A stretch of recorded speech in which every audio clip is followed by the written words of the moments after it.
आनंद दवे, मला सांगा, आता मुंबईमध्ये अशा घटना घडतायत की मुस्लिम तरुणीला घर नाकारलं, मुस्लिम तरुणाला नोकरी नाकारली. एकूण या प्रकारे जे काही सुरू आहे त्याच्याकडे तुम्ही हिंदुत्ववादी संघटनेचे कार्यकर्ते म्हणून कसं बघताय, काय म्हणणं आहे? नमस्कार. माझं प्रामाणिक मत असं आहे याच्या मागे जे सगळं राईचा पर्वत केलं जाते, ज्या बिल्डिंग मध्ये आता त्या मॅडमला नाकारण्यात आलं असं सांगितलं जाते, त्याच बिल्डिंग मध्ये ऑलरेडी 2 मुस्लिम फॅमिलीज राहत आहेत हे त्यांना माहिती आहे. त्यामुळे कोणतं तरी तार्किक कारण काढायचं, वैयक्तिक सुशील असले हे कारण आहे आणि त्याच्या बेसवर याचा अन्य फिर त्याला काहीतरी वेगळा फंडा दिला जातो, असं माझं वैयक्तिक मत आहे. दुसरं माझं असं म्हणणं आहे, जेव्हा काश्मीरमधनं हजारो पंडितांना काश्मीरच्या बाहेर तुम्ही घेता त्याच्याविषयी कोणाला काही बोलणं चालत नाही, त्यांना कोणी काही बोलत नाही आणि लहान लहान गोष्टींसाठी अन्य तरी देशातलं किंवा राज्यातलं वातावरण बिघडवू नये या मताचा मी आहे. लहान लहान गोष्टी असतात, अतिशय क्षुल्लक कारणं असतात, त्याची वैयक्तिक वेगवेगळी कारणं असू शकतात. हे एकच कारण गृहीत करायचं हिंदू मुस्लिम. आनंद दवे ऐका, आनंद दवे, मला मुळात एक सांगा की मुस्लिमांना घर मिळत नाही अनेक ठिकाणी, पुण्यात सुद्धा तुमच्या आणि मुंबईत सुद्धा, हे खरं आहे का? काय म्हणणं आहे? नाही, 100% खोटं आहे, 100% खोटं आहे. ठीक आहे. आनंद दवे, तुमच्याकडे मी येतो. ॲडव्होकेट अमित शिंदेकडे मला जायचंय. अमित शिंदे, आता आनंद दवे असं म्हणतात की 100% खोटं आहे, मुस्लिम म्हणून काहीही अन्याय होत नाही. काय म्हणणं आहे तुमचं? जे दवे सांगतात ते पूर्णपणे खोटं आहे. मुस्लिमांवरती अन्याय होतोय, फक्त मुस्लिमांवरती नाही, शहरी भागामध्ये मुस्लिमांवरती आपल्याला दिसतंय. आज ग्रामीण भागामध्ये एखादा दलित शिक्षक घेतला तर त्या शिक्षकाला सुद्धा घर मिळत नाहीये. जातीचं राजकारण खूप खोलवर गेलेलं आहे. मुळात सरकारची जबाबदारी अशी आहे की समाजामध्ये सलोखा वाढवणं, सामाजिक न्याय वाढवणं, पण सरकारची धोरणं, मगाशीच वाघ साहेब म्हणाले की आमचं सरकार खूप चांगलं काम करत आहे, पण याच त्यांना मला सांगायचं की जातीवादाची पेरणी करणारे किती वक्तव्य आपल्याकडून आले, रामजादे हरामजादे कुणी सांगितलं. त्याचबरोबर दलित हत्याकांड किती वाढलेले आहेत. रिबोरिनचा लेख तुम्ही वाचताय आणि इतकं सगळं जाऊन दे, बराक ओबामा ज्याला तुम्ही तुमच्या आपल्या पंतप्रधानांनी बोलवलं, त्या बराक ओबामांनी धर्मावरून आपल्याला सल्ला दिला. हा सल्ला आम्ही कधी स्वीकारणार आहोत की नाहीत, ही वास्तवता आम्ही स्वीकारणार आहोत की नाहीत, ही जात आमच्या मनामध्ये पेरली गेलेली आहे आणि ही पेरली गेलेली लोक जे ती मुळात वरती काम करतायत. तर अशा पद्धतीनं जातीवादी वक्तव्य करणाऱ्या तुमच्या प्रशासनातील लोकांना तुम्ही बाहेर काढणार आहात की नाही, त्यांच्यावरती बंदी घालणार आहात की? बरोबर. मला अवधूत वाघांकडे जायचंय. स्वाती, अवधूत वाघांशी संपर्क होतोय का?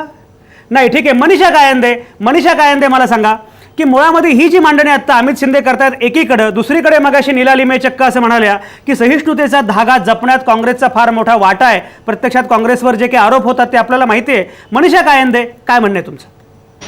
मला सांगा की ज्या मुसलमान नेत्यांचा नीलाताईंनी उल्लेख केला ते काही नेत्यांचं कल्याण त्यांनी केलं असेल काँग्रेसने, पण जो प्रामुख्याने जो मोठ्या प्रमाणात मुस्लिम समाज आहे त्या समाजाला काय दिलं? 2014च्या निवडणुकीमध्ये लोकसभेच्या पूर्ण मुस्लिम समाज काँग्रेस पासून दूर गेला का? याचं उत्तर नीलाताई देऊ शकतील का? मला सांगा, आज हजारो काश्मीरी पंडित त्यांच्या घरापासून बेघर झालेले आहेत, त्याचा कधी काँग्रेसने विचार केला का? आणि आता या मुलीच्या बाबत म्हणायचं तर आता 2 वक्त्यांनी असं सांगितलेलं आहे की तिकडे ऑलरेडी 2 मुस्लिम फॅमिली राहत आहेत. याचा आपण खोलवर विचार करायला पाहिजे की दुसरा काही प्रॉब्लेम तर त्या मुलीने शिवसेनेच्या शाखेत यावं, तिला निश्चित आम्ही घर शोधण्यामध्ये मदत करून देऊ. बरोबर. मनीषा कायंदे, तुमचे मुद्दे पोहोचले. अशरफ आझमींना काहीतरी बोलायचे. अशरफ, बोला. देखिए, ऐसा है, अभी हमारी कांग्रेस की बहन बोल रही थी कि कांग्रेस ने इस मुल्क में मुसलमानों के लिए बहुत कुछ किया. मैं बहुत दूर नहीं जाता हूं, मैं आपकी सरकार की बात करता हूं. 2013 में एक रिपोर्ट आई थी, महमूद रहमान के नाम से एक कमेटी बनी थी और उस कमेटी ने रिपोर्ट की थी कि महाराष्ट्र के अंदर मुसलमानों की हालत क्या है. आप सच्चर कमेटी की बात 2005 में करेंगे, उसके बाद 2013 में जो रिपोर्ट आई वो रिपोर्ट में ये बताया गया कि इस महाराष्ट्र के अंदर सिर्फ 28% मुसलमान बच्चे जो है वो स्कूल जाते हैं, जो 10वीं तक पहुंचते 8% हो जाते हैं और जब ग्रेजुएट होते हैं तो 2% हो जाते हैं. इसी महाराष्ट्र में 35% से ज्यादा लोग इस महाराष्ट्र के अंदर किराए के मकानों में रहते हैं. उन्होंने ये भी कहा कि 59%, 60% लोग इस महाराष्ट्र के अंदर गरीबी की रेखा के नीचे की जिंदगी गुजारे. ये मैं नहीं बोल रहा हूं, ये वो रिपोर्ट बोल रही है जो खुद इनके लोगों की बनाई, इनके लोगों के सर्वे की रिपोर्ट है.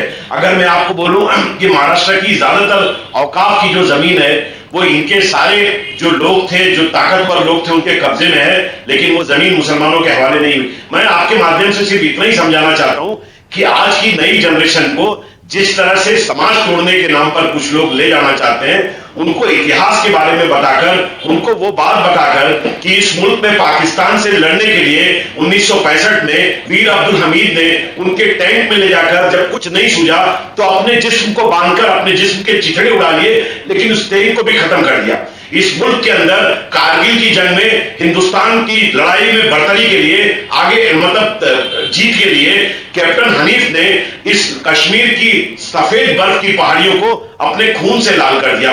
क्या ये सारी चीजें इस बात को साबित नहीं करती कि इस मुल्क में जात और मजहब के नाम पर नहीं, हिंदुस्तानी के नाम पर रहना है? और जो लोग ये कर रहे हैं वो वही लोग हैं जो आज सरकार में बैठे हैं। आप देख लीजिए, कोई ये कहता है कि आपकी थाली में ये खाना नहीं आएगा, कोई ये कहता है कि इतने बच्चे क्यों पैदा कर दिए, कोई ये कहता है कि देश के अंदर अगर रहना होगा तो आपको इसी तरह की भाषा बोलना होगा। इस समाज के अंदर अगर आप इस हिंदुस्तान बरोबर बरोबर अशरफ आज मी तुमच्याकडे येतो. तुम्ही जो प्रश्न विचारलाय नीला लिमेनकडे पण मला जायचंय, पण त्यापूर्वी अवधूत वाघांकडे मला जायचंय. अवधूत वाघांशी मगाशी संपर्क तुटला होता, तो आता पुन्हा प्रस्थापित झालाय. अवधूत वाघ, दोन मुद्दे मला तुम्हाला विचारायचे आहेत. मगाशी ॲडव्होकेट अमित शिंदे असं म्हणाले की हे सरकार जे आहे ते घर वापसीच्या नावानं बोलतं, रामजादे हरामजादे अशा प्रकारच्या संदर्भामध्ये यांचे नेते बोलतात, त्याच्यामुळे एक अतिशय कलुषित वातावरण तयार झालंय असा अमित शिंदेंचा मुद्दा होता. दुसरीकडे नीला लिमे असं म्हणाल्या की काँग्रेसनं सहिष्णुतेचा धागा जपला या देशामध्ये, असं त्यांचं नीला लिमेंचं म्हणणं आहे. अवधूत वाघ, तुमचं काय म्हणणं या दोन्ही संदर्भात?